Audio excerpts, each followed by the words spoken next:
நான் எவ்வளோ பெரிய கேடி, எவ்வளோ பெரிய திறமையான ஆள், நான் செஞ்ச தப்பை யார் பார்த்தா? யாருமே பார்க்கல.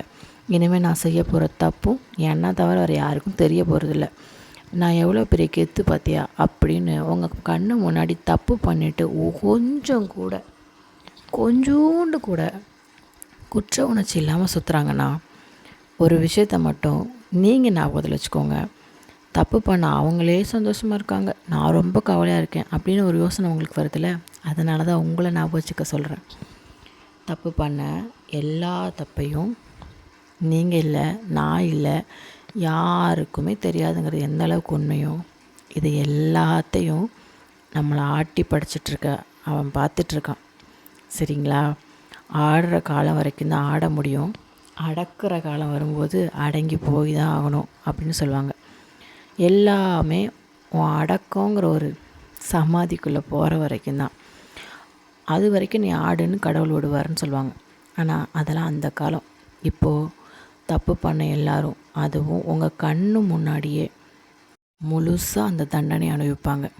அதை நீங்கள் கண் குளிர பார்த்து மனசால் தப்பு பண்ணவன் தண்டனை அனுபவிச்சிட்டான்னு நிம்மதியாகிற அளவுக்கு அந்த தண்டனை இருக்கும். பயப்படாதீங்க.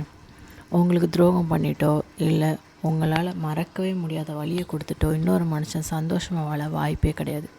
கடவுள் எல்லாத்தையும் பார்த்துட்ருக்காரு. முன்னாடி மாதிரிலாம் இல்லை, இப்போ உடனே பார்சல் ரெடி அப்படின்னு போட்டுடுறாரு.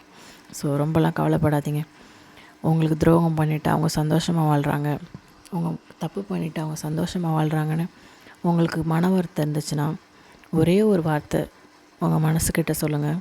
கடவுள் எல்லாத்தையும் பார்த்துட்ருக்காரு, என் கண்ணு முன்னாடியே அவங்க தண்டனை அனுபவிப்பாங்க, அதை நான் பார்ப்பேன்னு. கண்டிப்பாக நீங்கள் பார்ப்பீங்க. நான் சொல்கிறது உங்களுக்கு பொய்யா கூட தோணலாம். ஆமாம், ரொம்ப வருஷமாக பார்த்துட்டு தான் இருக்கேன், ஒன்றும் நடந்த மாதிரி தெரில அப்படின்னு நீங்கள் சொல்கிறது எனக்கு நல்லாவே கேட்குது. நானுமே சில டைமில் அப்படி தான் யோசிப்பேன். ரொம்ப வருஷமாக என்னை கஷ்டப்படுத்தினவங்க சந்தோஷமாக இருந்தாங்க. நீங்கள் நம்புவீங்களான்னு தெரில, பெரிய பங்களா மாதிரி வீடு கட்டி ஜம்முன்னு போய் ராஜா மாதிரி உட்காந்தாங்க. ஆனால் முடிவில் என்னாச்சுன்னு தெரியுமா? அந்த வீடு இப்போ அவங்கள்ட்ட இல்லை. கிட்டத்தட்ட வாடகை வீட்டில் வந்து உட்காந்து மனைவி குழந்தைன்னு எல்லோரும் இப்போ வேலைக்கு போய் அவங்க குடும்பத்தை காப்பாற்றி ஆகணுங்கிற கட்டாயத்துக்குள்ளே தள்ளப்பட்டிருக்காங்க. இதில் அவங்க மனைவியோ குழந்தையோ வேலைக்கு போனதை நான் சந்தோஷம்னு சொல்லலை. தப்பு பண்ணவன் சந்தோஷமாக வாழ்கிறதுக்கான எல்லா வாய்ப்பும் கடவுள் கொடுக்காருன்னு ஒரு குருட்டு நம்பிக்கையில் இருந்தாங்கல்ல, அந்த நம்பிக்கையை கடவுள் உடைச்சாருன்னு தான் நான் சந்தோஷமாக இருக்கேன். நம்மளோட மெயின் கேவலமான புத்தியே தாங்க நம்மளை தப்பு பண்ணவங்க கூட அளவுக்கு மீறி கஷ்டப்படும் போது நம்ம மனசு கஷ்டப்படுது. அதை நம்ம மாற்றிக்கிட்டாலே பல பேரால் கஷ்டப்பட மாட்டோம்னு நினைக்கிறேன். உண்மை தானே? சரி, நம்மளை மாற்ற முடியுமான்னு நமக்கு தெரில. ஆனால் தப்பு பண்ணவனை கடவுள் பார்த்துட்ருக்காங்கிற விஷயத்த தப்பு பண்ணவனுக்கு கண்டிப்பாக கடவுள் புரிய வைப்பார். நம்புங்க, கடவுள் எல்லாத்தையும் பார்த்துட்ருக்காரு, எல்லாத்தையும் மாற்றுவார். அவருக்கு ஒரே ஒரு செகண்ட் போதும் எல்லாத்தையும் மாற்றுறதுக்கு. நம்புறீங்கள்ல? எல்லாத்தையும் பார்த்துப்பார். தேங்க்யூ.